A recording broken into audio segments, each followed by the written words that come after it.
Hello and welcome to the Novel Neighbors stream for the incredible Paola Santiago and the Forest of Nightmares, presented by Rick Riordan. We are so excited to host tonight's event with Tehlor Kay Mejia and with Claribel A. Ortega. And thank you all for sticking around. We were having a few technical difficulties, as is the virtual world that we all know and love. But without further ado, I'm going to bring Claribel and Tehlor on. Claribel and Tehlor, thank you so much for joining us. Thank you for having us. Of course. Yeah. We're very excited. So really quickly, The Novel Neighbor is a women-owned brick-and-mortar independent bookstore. It's in St. Louis, Missouri.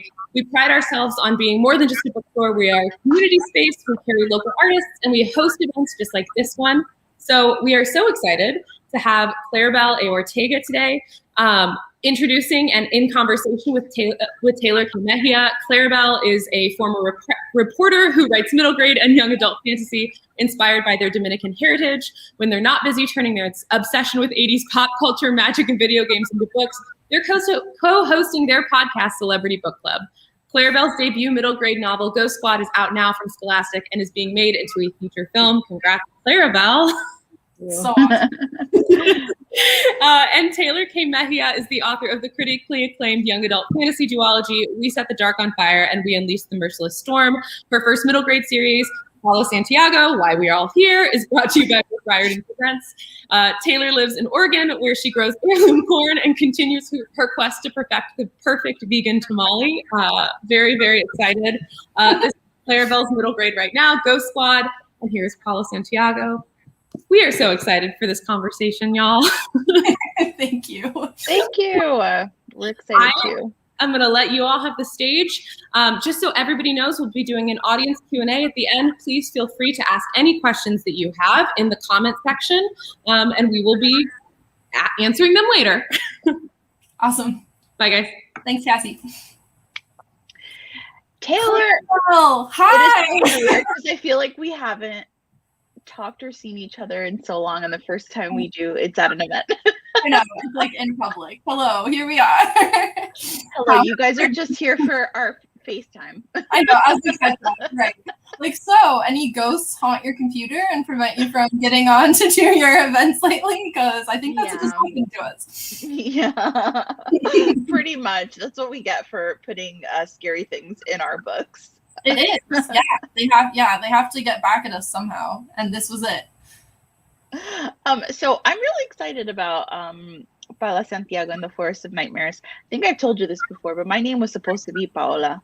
You and did? Last minute it was changed to Claribel because for some reason, but this close. It's so crazy. I can't imagine you as anyone but a Claribel, though. Like, yeah, that's what most people say now. You're such a force. But Paola, obviously, is also a great name. I like it. Yeah, I love it.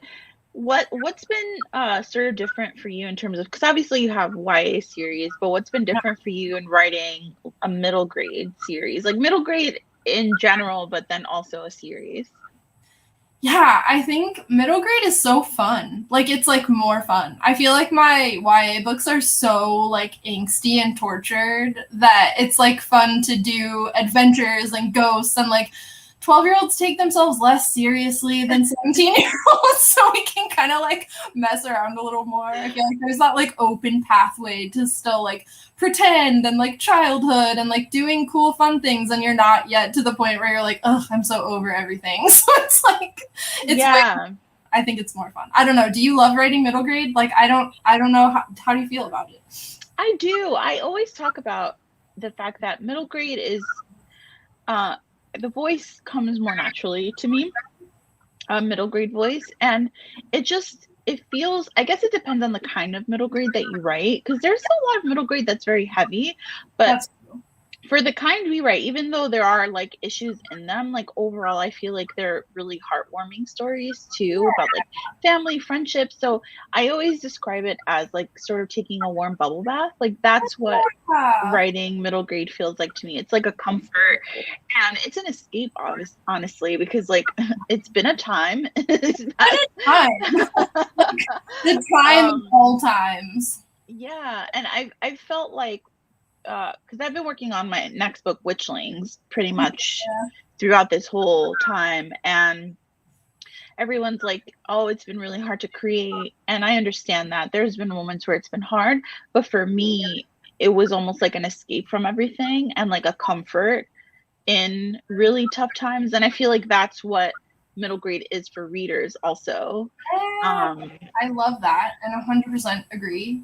It's like sometimes I feel like it's an escape for me in that like it's easier. It seems like it'd be easier to just like slash at a monster with a weapon than it is to like navigate what we're navigating right now. Like it would be right. I would almost prefer to just be out there, like dealing with right. than like dealing with this pandemic and being inside all the time. Yeah, and I feel like there's this like universal sort of feeling when you're like the ages of like 8 through 12, 8 through 13, you feel like very helpless about things, but very passionate about them at the same time. Oh and that's such a sort of like human thing that like follows us as we get older. But I think like a lot of times like you're resigned when you're an adult, like you feel like I can't do anything about it. But when you're middle grade age, you're like, I can change the world. I can do it if I just believe. Until I can do something about it. That's such a hopeful way of thinking about it. Yeah, and that hope is like really contagious. And I think middle grade is like perfect for like dire times, or if you're in a reading slump and you can't get yourself to read something. I feel like it's just perfect. It's perfect. Yeah, and it's fun, and the community is really awesome and like wholesome. I feel like other middle grade authors are so nice. I feel like when I started, not to make any commentary about young adult authors, but I feel like it's like everyone I've met that writes middle grade coming from YA has just been like, welcome, this is so fun, we want to talk about what we love about it and like share tips with each other and like help each other, support each other, and it like feels so nice to have that kind of community. Yeah, it's a lot more chill and welcoming. I remember one time on Twitter, people were like, is there drama like this in the middle grade community? And we were like, no, leave us alone. No, please, and keep it out. We like it like this. It's like, I was saying this the other day, I feel like so many middle grade authors I know are like juggling a million things. Like a lot, like I have an 8-year-old in my house right now. So it's like, that's the drama. Whoa, yeah. But yeah, no, everyone is super chill. And like at Rick Riordan Presents, it's awesome because I feel like it was already like an established thing when I got into it. That like there were already like 6 of them just like, hi, we already know what it's like to do exactly this. And we're all gonna like do it together. And it's like, yeah, it's very wholesome. Oh, that's so good. I love that. Does your kid read your books? Yes, she does. And it's so cool. Like I read the first one to her when I got ARCs because she wasn't quite there yet. I think she was only 7 when I got ARCs of the first one. And she's about to be 9, and I walked into her room the other day and she was just reading the first POW book. And I almost cried. But she gets really like, she doesn't like it when I freak out about stuff. She's like, Mom, don't. It's like too much. Just like the song she wrote or like something she's writing because she's working on a book too right now. And it's the cute amazing. But she's like, okay, you can read it, but just don't make a huge deal about it. Like you have to like chill. So when I walked in, she's like, put it down. She's like, okay, just don't make a big deal about it. It's really good. I really like it, but just like don't cry or anything. Like, she knew already. She was like, oh, here we go again. This is why I was in my closet reading it because I didn't want you to get this excited. Does she give you feedback though? Like, does she ever say like, oh my gosh, that is so funny? I have to tell her, like when I read her the arc of book 2, I was like, all right, we're going to do like family read aloud. We do like a chapter before bed every night. And I'm like, but if you have comments, I can't change anything now. So like, it's too late on me. Yeah, it's too late. Oh. But she helps me when I'm writing too. She'll like straight up be like, okay, but what if this happened? And I'm like, is it okay if I use this? Like, it's good. She's got such a cool imagination. Oh, that's so cute. I love that she's writing her own stuff.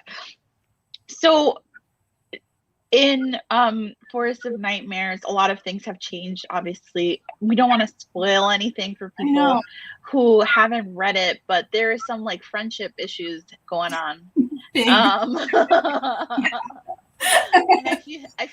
middle grade is a really good time to like tackle friendship issues in books. So like, how did you approach that whole dynamic? Oh my gosh, it's so hard because in the first book it was like just establishing like how good of friends all these kids are, and like they're so here for each other and they're gonna help each other through anything. And then like in book 2 things sort of start to fall apart a little bit, and it's so sad, but I think it's so real. Like even in middle grade books, I feel like we start talking about like crushes and how sad it is when someone doesn't like you back when you like them, and like it's already so romance focused. But like the huge heartbreaks of my middle school and even high school life were like when my friends grew apart. It's the worst thing. And like, 100%, yeah, there's not that much guidance for it because I feel like we just like don't take friendship seriously enough as a culture anyway. Yeah, but like, yeah. you have to show kids how to get through this kind of stuff. But yeah, so Pal's friends, and it's hard because she's growing apart from both her best friends, but in such different ways. Like with her and Emma, it's like Emma's growing into herself in this really cool way. Like she's come out as queer, she's joined her school's like queer kids club, which is called the Rainbow Rogues, and she's getting really like politically active and like going to protests for chain coffee shops and like really like getting involved in her community, which is super cool. But she's doing it in a way that like doesn't really resonate with how Pao wants to do things. And so she's like really happy for her, but also it's sad because she's making all these new friends, which I feel like is really real. And then with Dante, it's like, I don't know, being friends with a boy is hard, but he's kind of, especially when Pao's like, you know, she's literally a main character, but she's like a main character kind of person. Like she's like, Right. doesn't necessarily want to be in the spotlight, but she ends up finding herself there. And it's real hard for Dante to like understand or support that, because sometimes he feels like he wants to be the one in the spotlight, and the world has really told him he deserves to be in it. So that's a hard thing for him to reckon with too. I love that. And I think you're 100% right. I love when middle grade stories tackle friendship problems because it is such a big deal. And I feel like we don't talk about it enough, but friendship breakups are devastating. They are devastating. And even as an adult, like to fall out with a friend is something that's very hard to deal with. And like, I just don't feel like even in media for adults, like we don't talk about it enough. It's always like romantic relationship centered. Even when it's like, if there's a friendship breakup, like it's usually about a romantic relationship. Oh my God, that's so true. It's so good. Yeah. Which like has not been my experience in real life. Yeah. Like, yeah, there's a lot of issues, you know. If you really like love your friends hard, you end up with conflicts that are not about one of you stealing the other one's man. Can we please? Right. Thank you. So can you give us like any sort of hints of what sort of monsters we'll be seeing in this story? Yes, a little bit. So there's definitely I have like three categories of monsters. One of them is like the huge, like the La Llorona level, like terrifying, like this is going to pursue you through your own nightmares for the rest of your life. So there's definitely one of those that is not La Llorona, and like actually a ghost story that I was terrified by, like in a little bit in my older life. Like La Llorona was like my whole childhood, but then this one I heard about, have you heard this, the story of the Hitchhiker? Maybe. That sounds a little bit familiar, but it's very scary. It's like, basically, it's like always a man driving home, and I changed it a lot for the book, so there won't be spoilers, but it's always a man, and he's driving home, and he picks up a beautiful woman who's hitchhiking, and he drops her off at home, and like asks to come inside, and she's like, no, and she goes inside, and then the next day, he's like so obsessed with her that he goes back to the place where he dropped her off, and knocks on the door, and someone answers and is like, that woman's been dead for like X amount of years. I don't know what you're talking about. And then the person dies within 24 hours every time. No, yes, I hate it. So scary. No, nightmares. Yeah.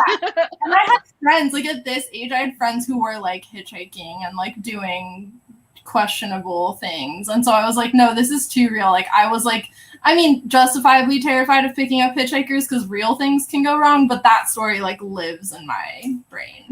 Yeah, I feel like people who still hitchhike know nothing about the 70s. Like, please look it up. Look it up. So many bad things happen. Yeah, no. Every time I see someone hitchhiking, I'm like, oh my God, stop. What is this? This is like out of another era. Please don't do that. Yeah, and it didn't go well in that era. It never goes well. Yeah. Even if you don't pick up someone who's like already dead and then get murdered yourself, it's bad. So yeah, Right. like, middle grade journey is taking stories that are just like wildly too terrifying for a 12-year-old audience and like making them slightly less terrifying. So yeah, that's the ghost story this one is based off of. And then there's definitely some new monsters and ghosts to fight. A lot of the fights in this one are with ghosts instead of monsters, so that's new. And then there's a cute monster, which I always have to have one cute one. In the first book I had Bruto, the chupacabra puppy, and in this one I won't give it away because it's late in the book, but it's a very cute little helpful. Oh yay! So I'm excited about that. I'm a big fan of like quirky animal friends in books, so You do it so well. Thank you. Yeah, I'm excited for people to meet Edgar Allan Toad in Witchlings. That should be fun. I can't wait. Okay, I'm hijacking. Tell us a little bit about Witchlings, because I've been like excited about this since it was like a pre-published like idea that you had. So I'm like, I can't wait. Thank you. So Witchlings is about Seven Salazar, who gets sorted into a spare coven, which is like the coven of like unwanted witches, and she gets sorted with the new girl in town and her bully. And then their coven circle doesn't close, and so they're gonna lose all their magic. And Seven invokes something called the impossible task, where it's like a magical trial that you have to pass in order to seal your coven. And the task they get is to defeat the night beast, which is a giant wolf-like monster. And if they can't do it in 21 days, they turn into a trio of toads, unless the night beast eats them first, which is very possible. That sounds incredible. Like, now I just want all the kids from the Witchlings and Pao and her friends to like all go on an adventure at the same time. Oh, that would be so fun. Also, Seven Salazar might be the coolest name in fiction. Like, thank you. Down. It's so good. Thank you. I really like it. Her middle name is Nightshade, so that makes it even cooler. So cool. I'm like, I wish that was my name now. Right? Right, me too. Gosh. Okay, when is Witchlings out? It's out February 1st of 2022. So which is really sooner than it sounds like. Like, I feel like yes. February feels far, but it's gonna happen in like 5 seconds. I feel like it was just February. That's usually how it happens. Yeah. Because I couldn't believe the other day that it was 6 months away. So yeah. It's exciting though. So you grew up with like stories about La Llorona, and is that why you wanted to put it in the series? Yeah, I feel like it's like writing is catharsis. That's like a widely known thing, but I feel like it's like exercising my own fear of a thing by like making a character afraid of it and like making this person's whole journey. Because I swear, like, I was told that story at a very formative, like very young, like younger than Pao age, like too young, arguably. So I'm like, yeah, to the point where I was like really afraid of like any body of water for years. Like, even after I like gave up on the idea that it was real, I would still like notice being weirdly anxious walking past like a river or even a creek or a large pond. So yeah, I definitely like part of it was just being like, okay, but I didn't get to like meet La Llorona and like defeat her. So there's no closure. It's just anxiety forever. So I was like, yeah, let's just like work through the whole thing, start to finish. Worst case scenario, this is real. Then what happens? So yeah, that's definitely. I love that. I love that. Isn't it so wild, the stories that our parents tell us when we're really young and like how scary they are? Yeah. And like now thinking about it, it's like, why would you tell me this? Why would you tell me I'm that? 7. Exactly, like so young. No, I think this is like a thing. I was on like an all Latinx authors panel one time, and all of us were like, none of my white friends heard these stories. Like, they weren't even allowed to watch scary movies. And I was like, your scary movie is nothing. Have you ever heard about La Llorona? Like, Yeah, exactly. I It's so creepy. Like, yeah, so creepy. Why? Exactly, why? Like, what are you getting out of it? I didn't tell my daughter about La Llorona. This is the only version she's heard. Well, when you think about it, you are doing the same thing to other children on a wider scale, so you can't. That's a really good point. I don't think the 6-year-olds are reading my book, but who knows? Maybe they are. It's a tradition now. Yeah, that's true.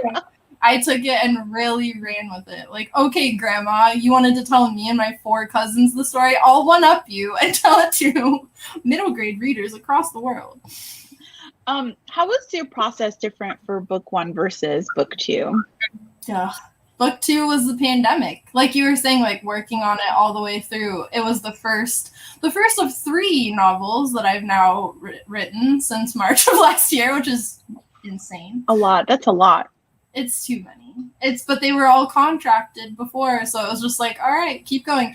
I think it was really different because I was on tour for We Set the Dark on Fire when I was writing POW 1, so I wrote it. It was like as different as it could be. I was writing in like, airport lounges and hotel lobbies mostly, and like on airplanes, like squished into this little seat, which was hard, but also I was so inspired by everything going on around me. Like if I was stuck, I could just like look up and be like, wonder what that weird guy's up to. Let's stick him in here. So it's a lot easier when you have input. But writing when you're suddenly like, oh no, you can't even go to the coffee shop. Like you just have to sit in your house and write this with no external stimulation whatsoever. And also your whole family is home all the time. And so Whoa. Yeah, it was very different. And then like also just the craft aspect of like the first book is like exploring the characters and getting to know them and stuff. And then in the second book, even if you don't have fans and readers writing to you being like, if anything happens to this character, I'll die, or like, oh no, protect these people have to end up together, and like that's a lot of pressure. So you want to give people like what they liked about the characters in the first book, but also give them some room to like grow up a little bit and not be exactly the same. Yeah, that is a little bit terrifying to think of people giving you input, because this is the first time I'm writing a series. So thinking about people, like I'm going to hand in book 2 before book 1 is out, which I'm very grateful for. Otherwise, I'd be like having to block those voices out. So I imagine that can be really challenging because you want to do what's right for the story, but you also want to make your readers happy. You can't make all your readers happy. So it's like just a lot. Especially readers are like, they're so special. Just put them in a padded room where no harm can befall them. And I'm like, that would be a really boring book. Like, I don't think you think you would like it. That's for fan fiction. Like, exactly. You guys do that. Yes. Put her in a padded room. I will love it. Just like give her some tea and like let her go to therapy multiple times a week, and just like everyone asks how she's doing. That would be great. She deserves it. She's not gonna get it from me, but she deserves it. Oh, poor thing. Is there anything that you can tell us about the adaptation? Now, is it going to be a TV show or a movie, or do you know any details? Yes, it's going to be a TV show. We're working with Eva Longoria's production company, which is like a thing I say a lot and still don't, like, it doesn't get in. Like, I'm like, that's not real. That's just a thing I keep saying. Yeah, which is super, super cool. I got to have a Zoom meeting with the head writer / showrunner that just came on. And he is very cool and super talented and had like a really similar upbringing to Pao and was like interested in a lot of the same things. And he's also been to the forest that I set this book in Oregon. So like that was the first thing he said, was like, I've been to that forest. It actually is so creepy. Like, yeah, that's so exciting. And it's like really early days. Right. So it takes Right. so many steps, but super happy with how it's going so far. Everyone has been so nice and like excited and enthusiastic, and it's wild though. I mean, you're doing movie adaptation too. It's like the collaborative part of it is so weird because I feel like we're so used to just being like gremlin in a cave, like hissing if people come too close to the screen. Like, I don't know. What do all of you think about what should happen next? It feels That's so funny. And so obviously a lot has changed between like when you first started your writing career and like now you have so much stuff going on. How do you feel in terms of like how you've changed as a writer from like the very beginning to now? Like, do you feel like you've grown a lot? Are there still a lot of things that you are having a hard time with? Have those things changed from the things that you used to have a hard time with, or is it the same stuff?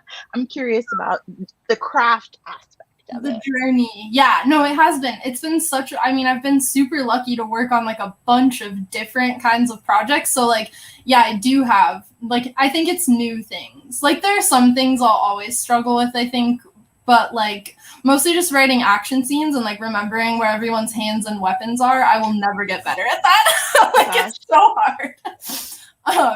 But no, I think like improving my craft between books is like the most important thing to me. Like that's like getting to talk about Eva Longoria and like having Zoom meetings with TV people and stuff is all like very, very cool and exciting and ridiculous. But like ultimately I'm a writer because I love writing and I want to be as good at writing as I possibly can. So I try to just like focus on that and like between every book go like, okay, what was hard about that book and like how can I get better at it? Like for my next YA, I actually like hired an outside developmental editor who was like very good at world building because I had never done like immersive fantasy world building before.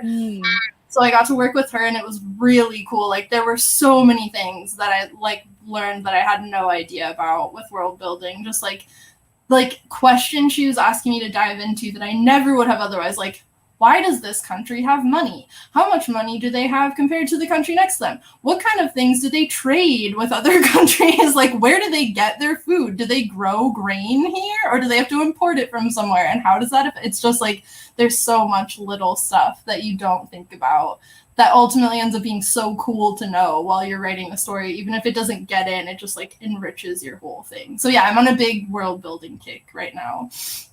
And is that for a story that we know about or is it a secret? Okay. It's Lucha of the Night Forest. Actually, I think that's the first time I've said the full title out loud. But it's it's with Make Me a World, which is a Knopf imprint, and it'll be out next fall. So I'm deeply in edits. I'm very excited about it though. Can you tell us a little bit of what it's about? Just like a quick pitch. Yeah, it's about a girl who lives at the edge of a huge haunted mythological forest. There's a theme. This is my forest books year apparently. And yeah, her town is the place where they make and manufacture this like really horrible drug that's being shipped all over, and there's like a huge addiction problem in her town and within her family, and it's all kind of tied into this big good and evil thing that she gets all wrapped up in, trying to save her mom and her town from the addiction to this drug and like learning where it comes from and all these mythological elements of it. And my elevator pitch needs work, but that's the gist. I thought it was really good. Okay, back to Bao and her friends. I have a fun question. Since, the Olympics are happening, if they were to compete in an Olympic sport, each of your characters, what do you think they could win a gold medal in? Oh my God. Now, assuming that they had trained, right? Not just like straight from the book, but like, where do you think their aptitude would lie? Okay, I think Emma would be figure skating, but mostly just because she's like fancy. She would know about stuff like that. Like she's probably been figure skating her whole life, even though there's no ice. And anyway, Dante would do something like really manly. Is there like, what's like this? I don't know that much about Olympic sports. There's weightlifting. There's like lifting. Yeah. Like, a really heavy thing and like grunting a lot. That's what he would be good at. I'm trying to think what Pao would be good at. An Olympic sport. Is there Olympic rugby? I don't know. She would be good at. I'm not sure. Something you need like physical strength and skill, but also strategy, but also leadership qualities. So like probably some kind of a team sport. Synchronized swimming. That's better. That's like now that she has defeated La Llorona and she's not afraid of the Fighting the water. definitely do synchronized swimming. Perfect. And she can hold her breath for a really long time now, so that's good. I mean, it's made for her. I love that so much. I love thinking of that. Like, what one thing that on our podcast, if you've been a guest, one thing we ask sometimes is, if your character was on a reality TV show, like which one could they win? And I just love questions like that. I love thinking of your characters like in another world and like how they would deal. No, that is so good. I love that. And your podcast was awesome. Oh, thank you. Our episode was unhinged. It was. If anyone wants to listen to really wrong. All we did was just like giggle and say, what was it like? Mimi, the diner waitress. There was so much going on. Yeah, there was a lot going on. We have some episodes like that just go off the rails, but it's like that, though. Truly like the most fun I've ever had doing a podcast. Everyone should listen. Yes. I have another fun question. If you could recruit characters from any YA series to help Paola and her friends in an adventure, who would they be and why? This is such a good one. From a YA series. Okay.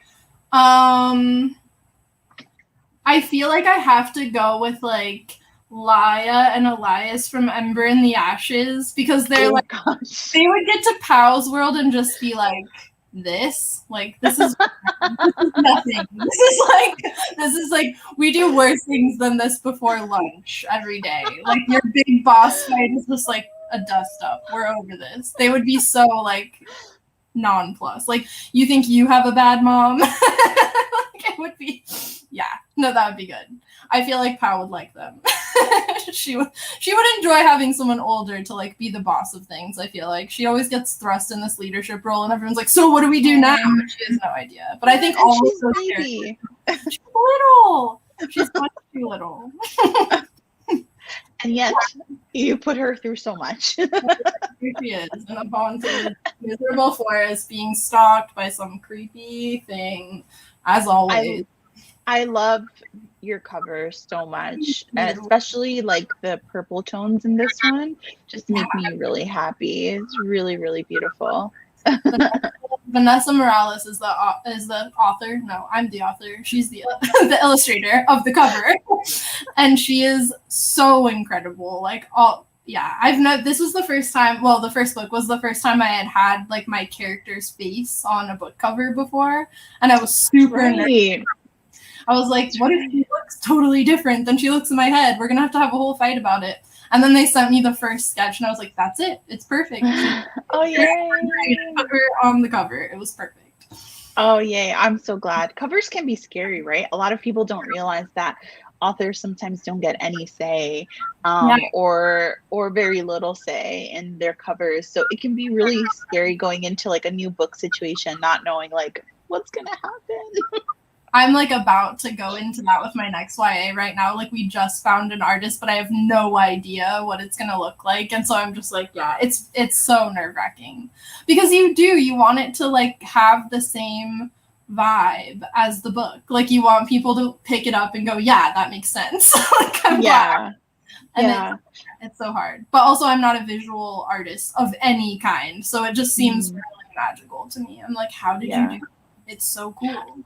I think all your covers have been really good so far, like throughout your career, like even your co-written book. I loved Miss Meteor, and I think that just you've gotten super lucky. But I've got to say, I think your Paola covers have been my favorite out of all of them. That's totally fair. I'm like, I can't pick a favorite. It's like picking a favorite child. You shouldn't have to. That's a little bit evil. I would never ask you to do that. They're so different. Like they're so wildly different that I'm like, but no, she did such an amazing job. I love them. This like giant thing, I'm like, I'm gonna hang it on the wall in front of my desk. Oh, so great. As you should. You should walk around with it if you can't. It's like a sandwich board. 100%. Classy's back. I am. You do have the best covers.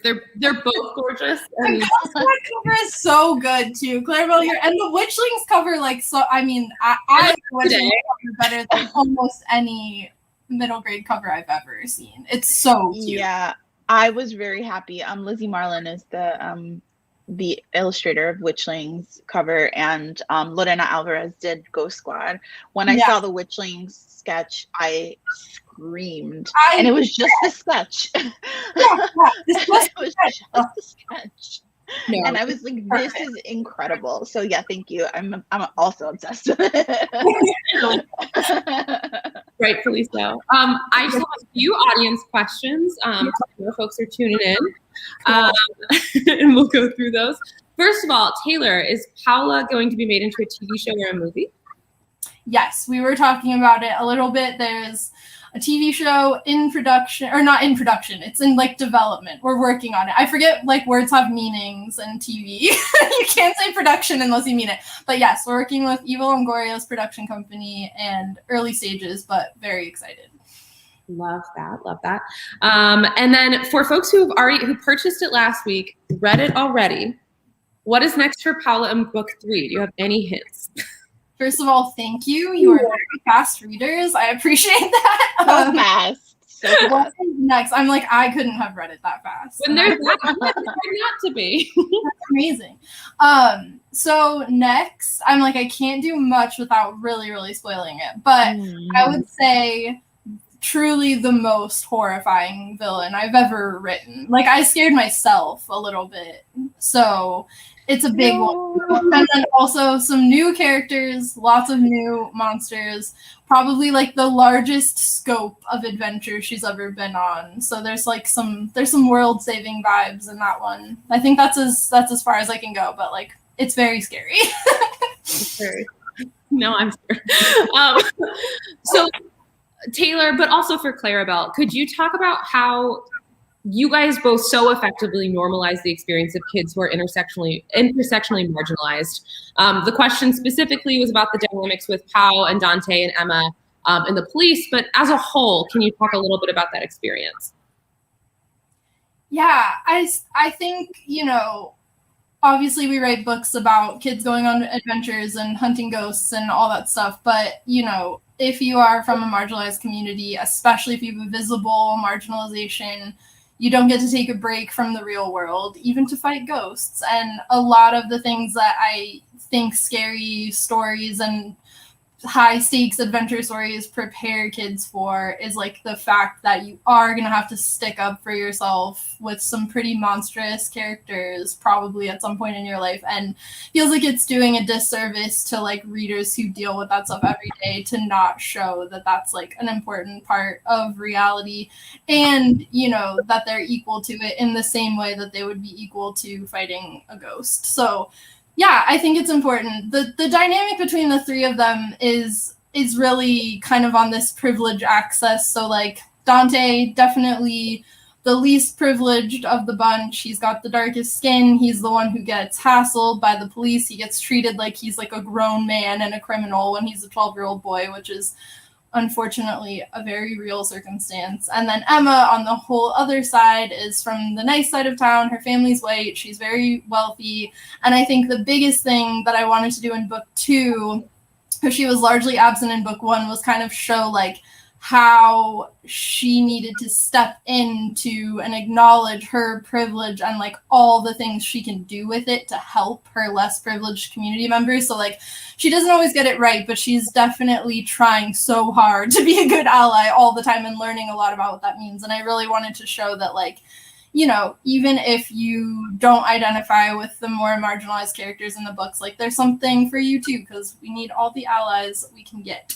So that's, yeah. That's very true. For me, for Ghost Squad especially, the marginalizations that Lucely has, I share. So, she is poor, and that's how I grew up. And I wanted to talk about that only because I wasn't really used to reading those kinds of things when I was younger. And I wanted to show that, like, even if you don't have much, like, the things that you have are important. I know that they're important to you, so they are important, even if other people can't see the value in them. And I tried to sort of show that in, like, the little things that they owned were all old, but they cherished them. And sort of that it doesn't matter if you don't have many material things, like, you can still be brave and you can still defeat things. And I think in terms of, like, showing kids with marginalizations in your book, it's also sort of like encouraging to kids to see themselves in those situations, but overcoming other big obstacles, even if they can't necessarily tackle that thing that's out of their hands. Like, if you're a kid and you don't have much, there's not really much that you can do, but there are other problems that you can tackle, and you're strong enough to do that. And I think that that's really important to show. Yeah, I love that perspective. So for the kids watching right now, do you have any advice for future writers or for kids who want to be writers? oh man, so much. Like, just get comfortable writing everything down. It doesn't have to be, you don't have to start chapter 1, here's the character's name, and, like, go linearly through the whole thing. Like, being a writer is so much about training your brain to observe things that people wouldn't notice. So you're not, you know, you don't have to start by sitting down and typing a bunch of stuff. You can start by just going outside and being like, what did I notice about this situation that maybe nobody else did? Or what's my perspective on this situation and how is it unique from other people's? And start, like, I had, like, a little field journal, I swear, that I would just, like, write down observations about, like, stuff I saw on the bus and, like, stuff. So, like, some real, like, Harriet the Spy stuff there. Oh. Harriet the Spy. An icon. I was going to make the same reference. I know. I loved it. So yeah, just, like, being a writer is first and foremost about how you see the world and how you see yourself in the world. So just start paying attention to everything before you even start writing. And then, of course, like, every story you have, every cool dream you have, every time you read a story and it doesn't do what you wanted it to do, write it different. You know, you can start in so many different ways and just, like, keep going because it's the best thing in the world. Yeah, I agree. I was going to say the same thing.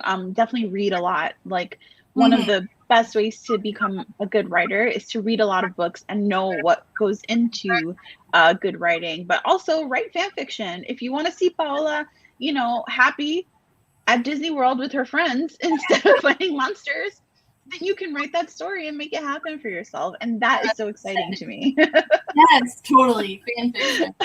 I was going to say underrated. I don't think it's underrated anymore, but, like, fun. Nah. I wrote fan fiction of my own life, though. Like, I would, like, be in a situation and, like, wish I had, like, you know, you think of a thing you wish you would have said to, like, a mean person right afterwards, and you're like, dang, yes, it's too late. I would go, like, rewrite the scene, but in the scene I said the thing, and it, like, devastated them, you know. So yeah. Oh, that's amazing. I love that. That's fantastic. Now, for kids who love books, but they don't necessarily want to be writers, but they know they want to work with books, can you talk about some of the other people who you work with when you're writing your books and other jobs there could be? Yeah, there are so many. I mean, so many different people, and their hard work goes into making a book, which is, like, another part of, like, advice for a writer. Like, don't compare what you're writing right now to what you're reading in a book at the bookstore, because, like, 10 people were involved with that, and it took months, and it was not the first time we tried. But yeah, there's editors. So, like, if you notice a lot of things in the book you're reading, like, I wish this had happened differently, or there's a typo in this, or, you know, hopefully there's not, but if there is, you might be an awesome editor, which is, like, working with authors to help make their stories better, and we would be lost without them. There's agents who help champion books that they've read and get them sold to houses, which then get them published. So if you really love books and you really love talking to people, that might be an awesome job.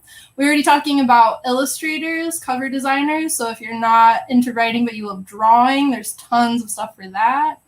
I'm trying to think. Do you have more, Clarabelle? A publicist, a person who, like, gets you interviews. You can be a bookseller. You can work at a bookstore and sell books to people. Well, copy editor also. Yeah. You have an editor and then you have a copy editor, and the copy editor does all the grammar stuff because I'm not good at that. And my copy editor, my books would be a mess. There are a lot of different jobs that you can have. A lot of exciting book related jobs. I love that. Okay, great. Tehlor, if you can share it, what is your favorite scene to write in Paola Santiago in The Forest Nightmares?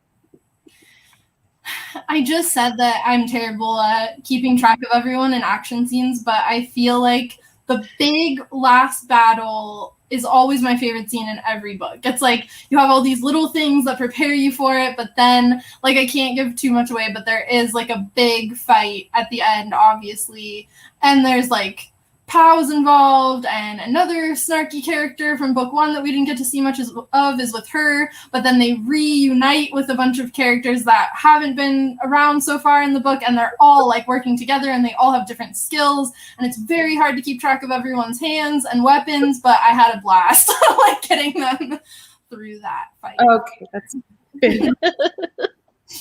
Okay, last question for the kids. How do you get inspired or overcome your fear of sharing your work?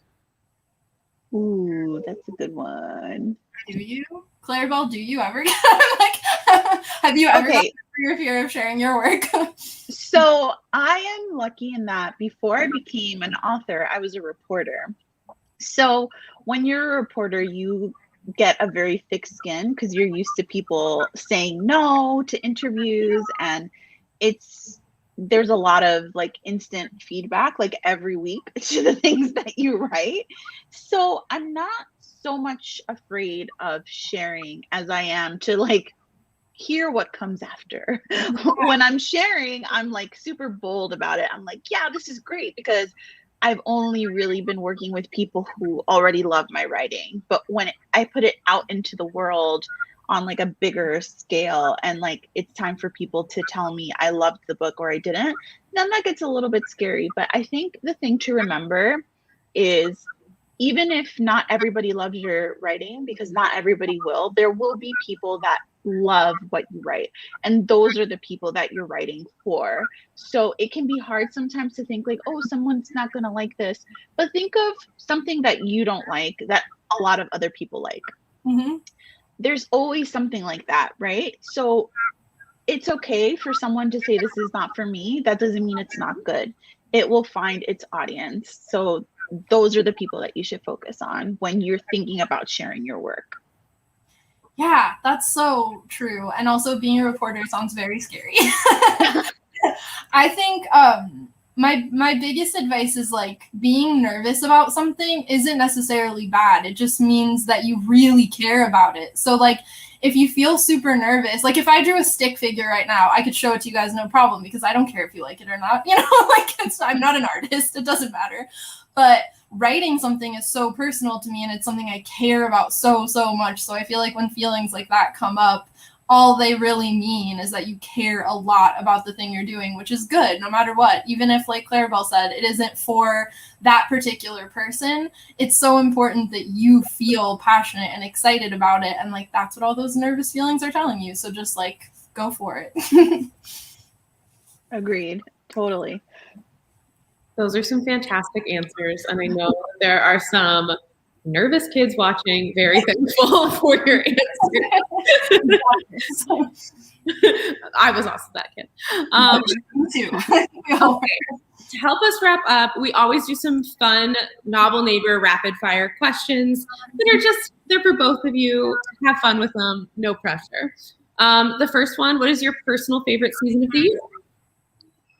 Winter. I love fall. Fall. Oh, fall's good too. Fall, yeah, but winter's my favorite. Ooh, and you're in the Pacific Northwest. That's a good winter. It's a good winter, yeah, pretty mild. I'm in New York, so I would never say winter. Like, my winter basically is your fall. Right. Yeah. What do you both order at a coffee shop? Tea. I can't drink caffeine, so no caffeine tea. I'm very boring. I have a matcha latte almost every single time, like green tea. Yeah. Good one. What music are you listening to most right now? It's like lo-fi Zelda remixes. Like I can't listen to anything that has words in it when I'm writing, so it's always just like chill video game music. I'm almost exclusively listening to BTS. I am ARMY and I'm obsessed with them. Perfect. Love that. Perfect answer. What are you reading right now?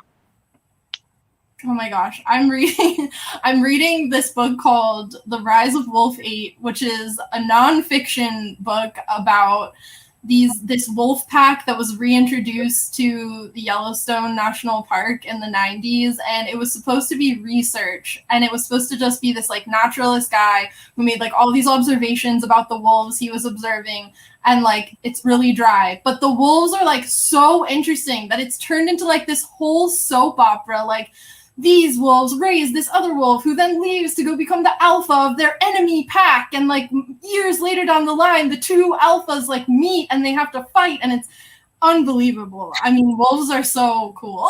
So yeah, I'm enjoying it. I'm reading Cameron Battle in the Hidden Kingdoms, which is a middle grade that comes out next year, pretty sure on the same day as Witchlings, and it's about a kid who, it's a portal fantasy, and he goes into this world and he has to save it with his friends, and it's a really fun adventure. Oh, that's so fun. Yeah. What book would you bring with you to a deserted island? I would probably bring Good Omens because I've read that book so many times and it makes me laugh. Honestly, mine is like a different book, but for the same reason. Just Kids by Patti Smith. I've read it like 15 times, and it's my favorite book. Like it's so good. And I think I could read it 15 more times. Like there are books that I like that I really love, but that I probably wouldn't. I would only read one more time and not 12 more times. But that one I could probably just start again every day and be fine. That's on my favorite shelf here because we have staff favorites, and it's so good. It's okay. Okay, what is your favorite meal to cook? I feel like COVID, everybody got really good at one thing at least. I'm like, does it have to be a meal? Because all I've been doing is making air fryer French fries lately. Like they stopped doing curbside pickup at like all my restaurants, so we're not doing much takeout anymore. And I'm just like, okay, but French fries are the thing that I always got at restaurants that I miss. So I learned how to make them in my air fryer, and it takes 2 hours, but it's still it's so worth it. I love it. Yeah, I'd say Dominican food, like mashed plantains with butter, fried cheese, and salchichon, which are summer sausage. Just like everything's fried, and then you saute some onions and you put it on the plantains, and you just eat it all together, and it's really good. Okay, now I want to eat. I like just hearing you say that. I know. I have a recipe for you if you want. Please send it to me. That sounds amazing. It's amazing, and it's very easy. Yeah, that's definitely. And I love how my literal bio is like, she's always trying to make the perfect vegan tamale, and then I'm like, French fries. I'm just eating nothing but French fries. That's my life now. Listen, we all have different coping mechanisms. French fries sounds good to me. You're to everyone. And speaking of, last question is, post-COVID, where would you most want to travel? Like everywhere. I want to go everywhere. I miss places so much. Probably New York. I just want to go back to New York. I was supposed to go like 3 times for work last year, and I didn't get to go at all. So I love it there. Yeah, I would like to just go anywhere, but we were planning a trip to Marrakesh before everything happened, so I'd really like to go to Marrakesh, and also Italy. Yeah. Oh, I hope that I hope that for both of you. Yes, me too. Sarabelle, thank you so much for joining us tonight. Yeah. Is there anything else that you all would like to add? Bye, Ghost Squad. I was gonna say. It's coming out soon. When did the paperback of Ghost Squad come out, Clarabelle? September 28th. Paperback. Okay, pre-order. Yeah. Is it on the Barnes & Noble 25% pre-order thing? It absolutely is. You can get 25% up until tonight. Yeah. What I would also say is if you are looking at it, pre-ordering it, the Novel Neighbor, it may or may not be used for a tween book club coming up. So do that. Definitely do that. That's a way better idea. These are plucked from both of our shelves, so they are here, and we carry these books. We are so excited to have you both in conversation, and thank you so much for talking to the folks of St. Louis and also all over because we're virtual. Yeah, thank you for having us. This is so much fun. Awesome. Yeah. Of course. I'm so And thanks happy everybody to for be dealing with here. our technical difficulties. We're very appreciative. Awesome. Good night. Thank you. Bye.